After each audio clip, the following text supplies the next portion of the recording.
Hello all of you, welcome back to my channel. मैं आज आप लोगों के लिए लेकर आ चुकी हूँ एक कलेक्टिव रीडिंग जिसका टॉपिक रहने वाला है what is the future of this relationship. आप जिस रिश्ते में हैं, जिस कनेक्शन में हैं, उसका फ्यूचर क्या है, भविष्य क्या है, क्या हो सकता है, क्या पॉसिबिलिटी है, हम ये जानने की कोशिश करेंगे। फ्यूचर प्रेडिक्शन को लेकर ये रीडिंग है, लेकिन ये रीडिंग जनरल है, कलेक्टिव है, तो हो सकता है कि आपके साथ रेजोनेट करे, हो सकता है ना करे, सिर्फ कुछ परसेंट करे। तो आप लोगों को ओपन माइंडेड होकर ये रीडिंग सुननी है, देखनी है, क्योंकि ये रीडिंग सभी ज़ोडिएक साइंस के लिए है, हर उम्र के व्यक्ति के लिए है, टाइमलेस है। तो आप कभी भी इस रीडिंग तक पहुंचे हैं, यह आपके साथ तभी रेजोनेट करेगी क्योंकि जिस मैसेज की आवश्यकता आपको जब भी होती है तभी आप उस वीडियो तक पहुंचते हैं, या फिर वो वीडियो आप तक तभी पहुंचता है। इसीलिए ये रीडिंग्स टाइमलेस हैं। जब भी आप इस वीडियो को देख रहे हैं, इसमें आपके लिए कोई ना कोई मैसेज है, तभी आप इस वीडियो तक पहुंचे हैं। ओके व्यूअर्स, चलिए, तो अगर आप ड्रीम टैरो चैनल पर पहली बार आए हैं और आपने अब तक सब्सक्राइब नहीं किया, सब्सक्राइब ज़रूर कीजिए और बन जाइए हमारी छोटी सी फैमिली का हिस्सा। बेल आइकन को ज़रूर प्रेस कीजिए ताकि जब भी मैं कोई रीडिंग लेकर आऊँ सबसे पहले वो आप तक पहुँच सके। ओके, मैं पर्सनल रीडिंग्स नहीं देती हूँ, इस बात का भी ध्यान रखिएगा। तो कमेंट्स में दिए हुए किसी भी कॉन्टैक्ट डिटेल का विश्वास न करें। चलिए, ज़्यादा समय व्यर्थ नहीं करते हैं, देखते हैं व्यूअर्स यहाँ पर अच्छे से शफल करके देखते हैं कि इस रिश्ते का भविष्य क्या होगा, इस रिश्ते का भविष्य क्या होगा।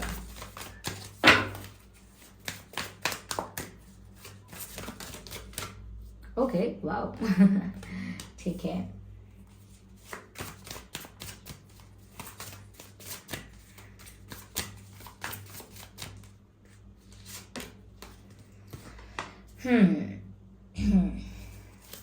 चलिए, पॉजिटिव साइन है, पॉजिटिव साइन है, this is also positive. One more card, just one. Okay, here we have the balance, right. मुझे सिर्फ कुछ सेकंड्स दीजिए, few seconds, just few seconds. Okay, done. Arrange मैंने कर दिया है ना ठीक से? कोई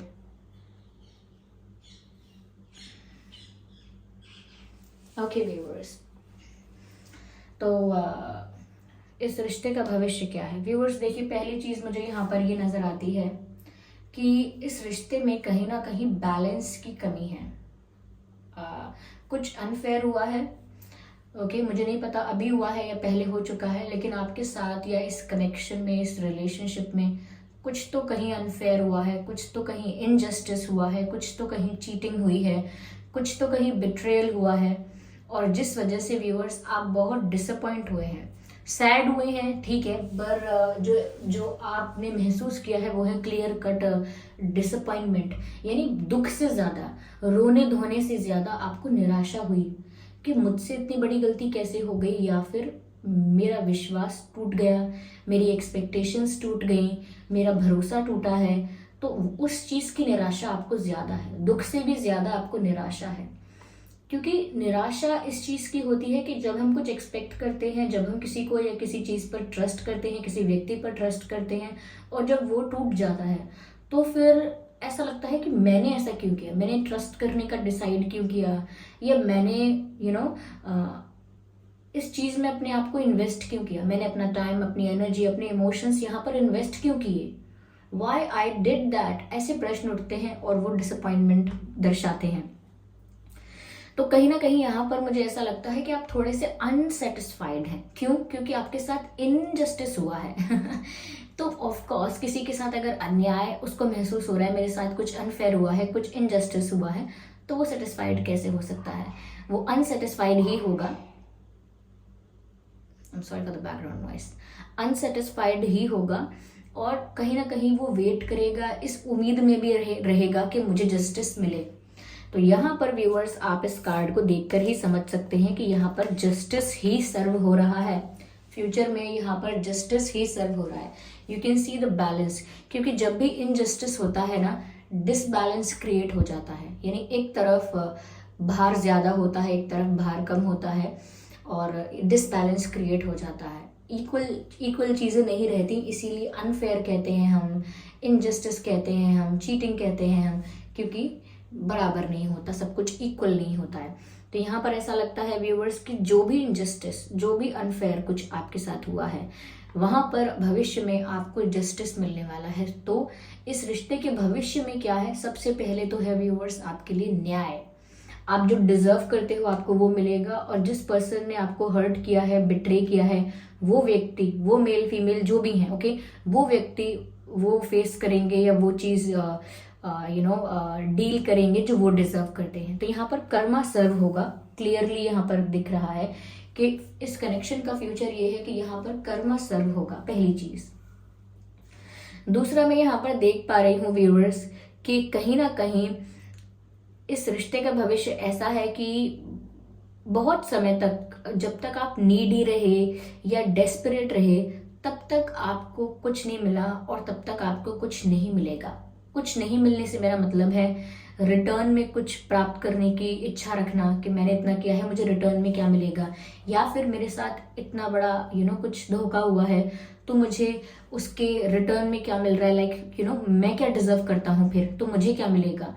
तो जब तक आप डेस्परेशन में या नीड में रहे तब तक तो चीजें आपकी तरफ नहीं आ रही थी, लेकिन मुझे ऐसा लगता है कि जैसे ही आपका मन शांत होने लगेगा, आप फॉरगिव करेंगे उस आत्मा को जिसने आपको दुख पहुंचाया है। और फॉरगिव करने का मतलब व्यूअर्स कभी भी ये नहीं होता है कि मैं इसको फॉरगिव कैसे कर दूं, ये तो माफ करने योग्य नहीं है। फॉरगिव आप इसीलिए करते हैं क्योंकि आपको अपने मन की शांति चाहिए। कब तक ये बोझ लेकर, ये बर्डन लेकर हम यहाँ वहाँ घूमते रहेंगे, ये इतना भार उठाकर आगे नहीं बढ़ सकता है इंसान।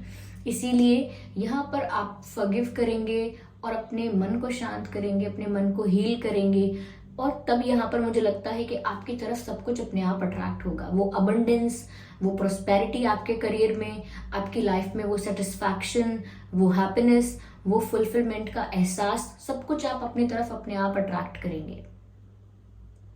ओके मैंने एक कमेंट भी देखा था जिसमें कोई कह रहा था सेल्फ लव या self acceptance, this is just ये सिर्फ ऐसा ही है, ये सब कहने की बातें हैं, ये सच की बात नहीं है, ये रियल में एप्लीकेबल नहीं है। जबकि हम जिस इल्यूजन में चले जाते हैं वो सबसे बड़ा कहीं ना कहीं एक इल्यूजन होता है। हम जिस बात को मानने लगते हैं या जो सच नहीं है वो मानने लगते हैं, वो होता है असली इल्यूजन। जबकि रियलिटी यही होती है कि हमें अपनी सिचुएशन को भी एक्सेप्ट करना है, हमें खुद को भी एक्सेप्ट करना है, और एक्सेप्टेंस सिर्फ इतना ही नहीं, एक्सेप्टेंस इस रूप से करना है कि हम जो हैं पूरे हैं, हम जो हैं कंप्लीट हैं। ओके किसी के आने जाने से दुख और सुख में वृद्धि या कमी नहीं हो सकती।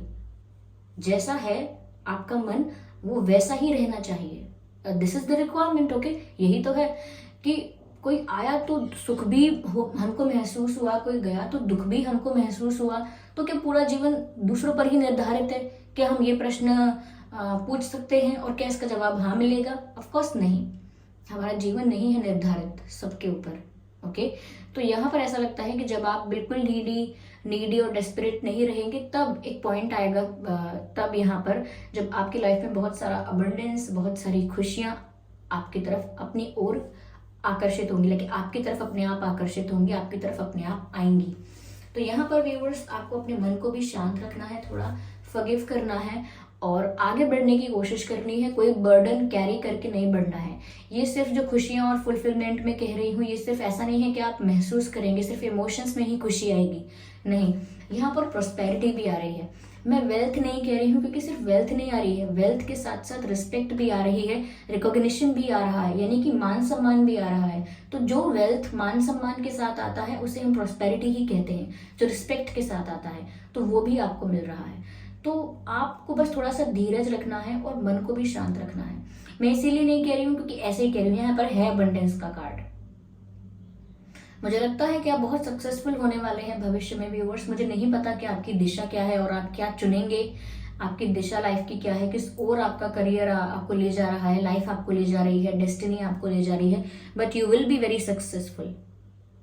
या दैट्स ट्रू। यहाँ पर व्यूअर्स मुझे ऐसा भी लग रहा है दैट हो सकता है यहाँ पर कुछ इल्यूजन ऐसा रहा हो या आपके सपने, आपके एक्सपेक्टेशंस इतने ज्यादा रहे हों, जो कि मुझे दिख रहा है यहाँ पे। जो एक्सपेक्टेशंस कह लीजिए या डिजायर्स कह लीजिए, जो आपको बहुत ज्यादा एक एंजाइटी में रखते थे। हमें एक्सपेक्टेशंस एक पॉइंट के बाद एंजाइटी में पहुंचा ही देती हैं। क्यों? क्योंकि वो दूसरे से होती हैं। दूसरे का व्यवहार बदलने पर हमारा भी दिल घबराने लगता है कि एक मिनट, मेरी तो इससे एक्सपेक्टेशन थी कि ये हमेशा स्वीटली और पोलाइटली बात करेंगे, लेकिन अब देखो इनके बिहेवियर में बदलाव आने लगा है। ये गुस्से से बात करते हैं, चिल्ला के बात करते हैं। तो अब अपना दिल घबराने लगता है कि मैंने जो एक्सपेक्टेशन की थी वो पूरी हो भी रही है या मेरी जो सोच थी वो गई ये मेरी जो मैंने डिसाइड किया था, सोचा था, जो एक्सपेक्ट किया था, अब वो टूट गया। तो एक घबराहट भी होने लगती है, उसको हम एंजाइटी भी कहते हैं। ओके, तो यहाँ पर ना बहुत सारे इल्यूजन क्रिएट करना, बहुत सारे अजम्पशंस कर लेना पहले से ही, बहुत सारे डिजायर्स रखना, ये थोड़ा रियलिस्टिक नहीं माना जाता।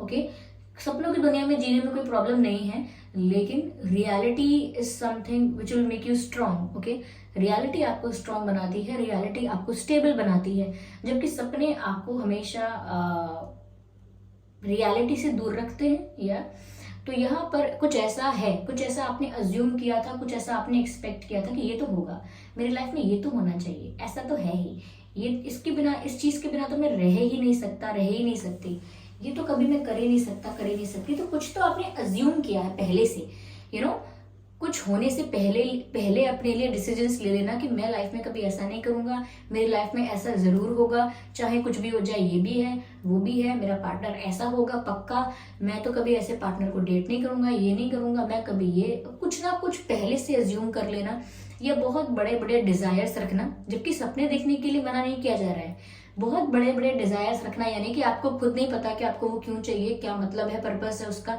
लेकिन आपका डिजायर है, बस यू वांट दैट। ओके, तो यहाँ पर मुझे ऐसा लगता है कि जब आप रियलिटी में आएंगे, इल्यूजन से बाहर निकल के अपनी मन की दुनिया से बाहर आ जाएंगे, यानी कि अपनी इमेजिनरी वर्ल्ड से।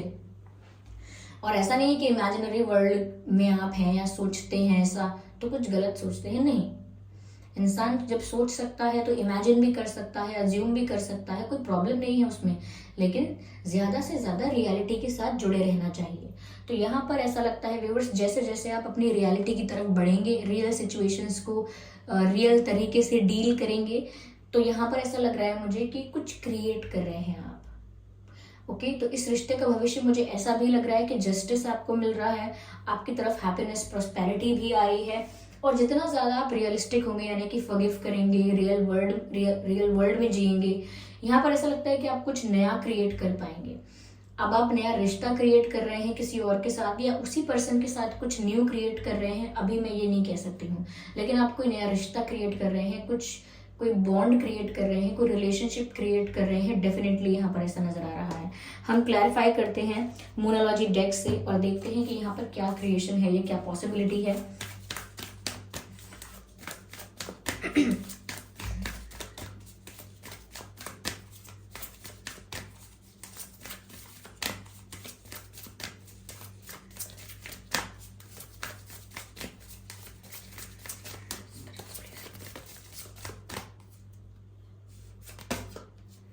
Take time to breathe out. कहीं ना कहीं व्यूअर्स, रिश्ते में अगर आपको सच में कुछ अभी भी क्रिएट करना है, अभी भी आप चाहते हैं कि इस रिश्ते में अगर जस्टिस होता है तो उसके बाद भी आपका रिश्ता रहे, उसके बाद भी आपका कनेक्शन रहे, तो कहीं ना आपको बहुत ज़्यादा रिएक्टिव मोड में नहीं रहना है। आपको अगर कोई डिसीजन लेने के लिए कहता है कि अब आप डिसाइड करो, तो आप समय लेके डिसाइड कीजिए कि मुझे अभी समय चाहिए, मैं अभी सोच कर डिसाइड करूंगा। एकदम से रिएक्ट करने की ज़रूरत नहीं है कि ठंडे दिमाग से सोचे बिना आपने रिएक्शन दे दिया, ऐसा नहीं करना है। जो भी बोलना है, जो भी कमिटमेंट देना है, या जो भी प्रॉमिस करना है, ये जो भी डिसीजन लेना है, अगर यहाँ पर वापस आपको ऐसी अपॉर्चुनिटी मिलती है, क्योंकि यहाँ पर ऐसा दिख रहा है कि जस्टिस सर्व होगा, तो उसमें अगर मुझे ऐसा लगता है कि अगर आपको इसी पर्सन के साथ अपना रिश्ता वापस क्रिएट करने का, इसी व्यक्ति के साथ आपको अपना रिश्ता वापस रिक्रिएट करने का मौका मिलता है, तो आपको एकदम से रिएक्ट नहीं करना है। आपको चीज़ों को ना एक प्रोसेस की तरह स्टेप बाय स्टेप आगे बढ़ाना है, इफ़ यू वांट। ओके, तो एकदम से रिएक्ट मत करना किसी चीज़ को लेकर, मैं ये कहना चाहती हूँ, रिएक्शन एक्सट्रीम होता है हमेशा, चाहे वो खुशी का रिएक्शन हो कि कोई लौट आया, इस वजह से इतनी खुशी हो गई, इतनी खुशी हो गई, सारे कस्मे वादे कर दिए, सब कुछ एक पल में सब कुछ भूल गए, सब कुछ ऐसे नहीं। ये सेंसिबिलिटी हम अपनी लूज नहीं कर सकते उस वक्त। और इतनी एक्सट्रीम एंगर भी होता है कभी कभी कि इंसान एकदम से दूसरे पर चिल्लाता है, दूसरे का अपमान करता है, कुछ भी है, ये सब भी एक्सट्रीम पर नहीं जाना, बहुत सेंसिबिलिटी के साथ सिचुएशन को डील करना, क्योंकि वो सिचुएशन एट द एंड आपको ही जस्टिस दे रही है, तो you have to be sensible enough. Okay, चलिए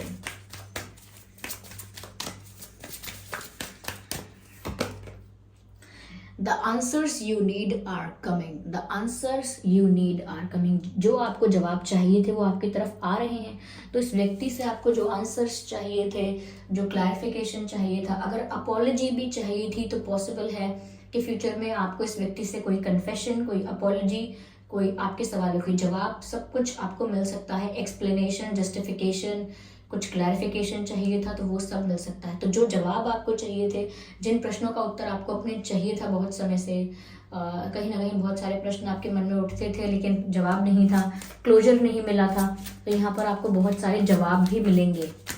एक कार्ड और and then I am done. Just one more card from this deck. Oh no, 3 card हैं, 3 कार्ड कंसिडर नहीं करने हैं। I just need 1 card. Oh, here we have a time to give rather than take. Beautiful. A time to give rather than take. मुझे लगता है viewers, future में समय ऐसा आएगा जहां पर आप you will be the giver of something. You will provide love, you will provide respect, or you will provide something. मुझे लगता है आप शायद किसी को माफ करने वाले हैं, किसी को अपॉलॉजी देने वाले हैं, बहुत काइंड आप होने वाले हैं फ्यूचर में। मुझे लगता है आपके अंदर बहुत ज़्यादा हम्बलनेस आने वाली है। You will be more humble, you will be more kind, you will be more soft and polite. ऐसा लगता है जैसे आप ना गलतियां निकालना ही बंद कर देंगे, दूसरों को ज़्यादा क्रिटिसाइज करेंगे नहीं। अगर कोई बहुत ज़्यादा बोलेगा, कोई बहुत ज़्यादा बोले भी कि मेरी गलती थी, मैं बुरी इंसान हूँ, मैं बुरा इंसान हूँ, तो भी आप कहेंगे कि नहीं, जो होना था वो तो होकर रहता है, चाहे आप माध्यम बने हो या कोई और उसका माध्यम बना हो। अगर मेरा कोई ऐसा कर्म था जो कहीं ना कहीं मुझे फेस करना था, तो आपके रूप में कर लिया। अगर आपके रूप में ना कर पाता तो शायद किसी और के रूप में वो कर्म आता। कर्म तो स्किप नहीं हो सकता, वो तो आता ही आता है। ओके, तो आप समझ जाएंगे कि जो हो रहा है वो तो होना ही था। इस व्यक्ति को दोष देकर या इनके बारे में मन में बुरे भाव लाकर या मुंह पर भी उनके फेस पर भी अपशब्द बोलकर क्या ही फायदा, क्या ही लाभ। ओके, तो ज्यादा हम्बल हो जाएंगे आप, ज्यादा ही काइंड हो जाएंगे, और मुझे लगता है कि परिस्थिति में ज्यादा एक्सपेक्ट नहीं करेंगे। अब तक सारी बात यही थी ना कि एक्सपेक्ट किया, एक्सपेक्टेशंस टूट गए, डिसअपॉइंटमेंट हुआ। तो अब ये है कि एक्सपेक्टेशंस नहीं करेंगे, you will be the giver. क्योंकि जब इंसान एक्सपेक्टेशंस रखता है तो विच मीन्स वो इंसान किसी से कुछ लेना चाहता है। और यहाँ पर भी वही बात हो रही है, a time to give rather than take. तो टेक की बात यहाँ पर यह है कि किसी से कुछ लेने की बजाय देने का समय आ गया है। तो विच मीन्स अगर आप किसी से कुछ एक्सपेक्टेशंस रख रहे थे, कुछ लेने की, किसी से कुछ लेना चाहते थे, चाहे प्रॉमिस, कमिटमेंट, या किसी से कोई अच्छा ट्रीटमेंट लेना चाहते थे अपने लिए, अच्छा बिहेवियर, अच्छा रिस्पेक्ट, किसी से कुछ मांग रहे थे अगर, तो यहाँ पर समय आ गया है देने का। तो आप, मुझे लगता है कि अब ज्यादा एक्सपेक्टेशंस किसी से रखेंगे नहीं। आप रिस्पेक्ट दे सकते हैं तो देंगे, आप किसी को टाइम या प्यार या जो भी आप देना चाहते हैं तो देना चाहेंगे तो देंगे। ओके, इफ यू वांट, लेकिन आप ज्यादा एक्सपेक्टेशंस नहीं रखेंगे, because this is the time to give rather than take. Okay, तो फ्यूचर में जो समय आ रहा है वो कहीं ना कहीं आपको बहुत हम्बल और स्टेबल बना रहा है, जहां आप समझ जाएंगे कि मेरा क्रोध करना या मेरा रोना सब व्यर्थ का था, क्योंकि इंसान का कर्म लौट कर आता है, अब वो किसी भी माध्यम से आए। कभी कभी हम दूसरे को ब्लेम करने में इतने ज़्यादा व्यस्त हो जाते हैं कि ये नहीं सोचते कि बिना कर्म के तो कुछ ऐसे आता नहीं है लाइफ में। इस लाइफ का कर्म नहीं होगा तो पास्ट लाइफ का कर्मा होगा, जो हमें टफ टाइम फेस करना पड़ा, डिफिकल्ट सिचुएशंस को डील करना पड़ा। So that happens. ओके, तो इसीलिए बहुत ज़्यादा क्लैरिटी जब आपके थॉट्स में आ जाएगी, क्लैरिटी यानी कि the answers you need are coming. जो आंसर्स आपको चाहिए थे जब वो आपको मिल जाएंगे, you will be more happy, satisfied, humble, kind, और believe me viewers, you will be respected, you will be appreciated and recognized everywhere, wherever you go। क्योंकि यहाँ पर मैंने आपसे पहले ही कहा था कि आपकी लाइफ में रिस्पेक्ट भी आ रही है, रिकॉग्निशन भी आ रहा है, और यू नो अप्रिसिएशन भी आ रहा है, जैसे जैसे आप अपने आप को हील कर लेते हैं। ओके, तो viewers, this can be the future of your relationship. और हो सकता है कि इस सिचुएशन में कुछ चीज़ें ऐसी हैं जो आपकी परिस्थिति से मैच नहीं करती। लाइक इस रीडिंग में कुछ ऐसी बातें हो सकती हैं जो आपकी सिचुएशन से मैच नहीं कर रही हैं। तो जितना आपके साथ रेजोनेट करता है उतना ही अपने ऊपर अपनी परफेक्ट कीजिएगा, अप्लाई कीजिएगा। ज़बरदस्ती किसी मैसेज को एक्सेप्ट करने की ज़रूरत नहीं है। जितना आपके साथ रिलेट कर रहा है, जितना आपकी सिचुएशन के साथ मैच कर रहा है, उतना ही एक्सेप्ट कीजिए। ओके, और वीडियो को लाइक ज़रूर करें, सब्सक्राइब करें ड्रीम टैरो चैनल को, और बन जाएं हमारी छोटी सी फैमिली का हिस्सा। कमेंट करके ज़रूर बताएं कि ये रीडिंग कितने % आपसे रेजोनेट करती है। ओके, और इस बात का भी ध्यान रखें कि मैं पर्सनल रीडिंग्स नहीं देती हूँ, तो कमेंट्स में दिए हुए किसी भी कॉन्टैक्ट डिटेल का विश्वास ना करें। ओके व्यूअर्स, चलिए फिर मिलते हैं अगली रीडिंग में। तब तक के लिए bye bye family, bye bye angels, love you all, bye bye, take care.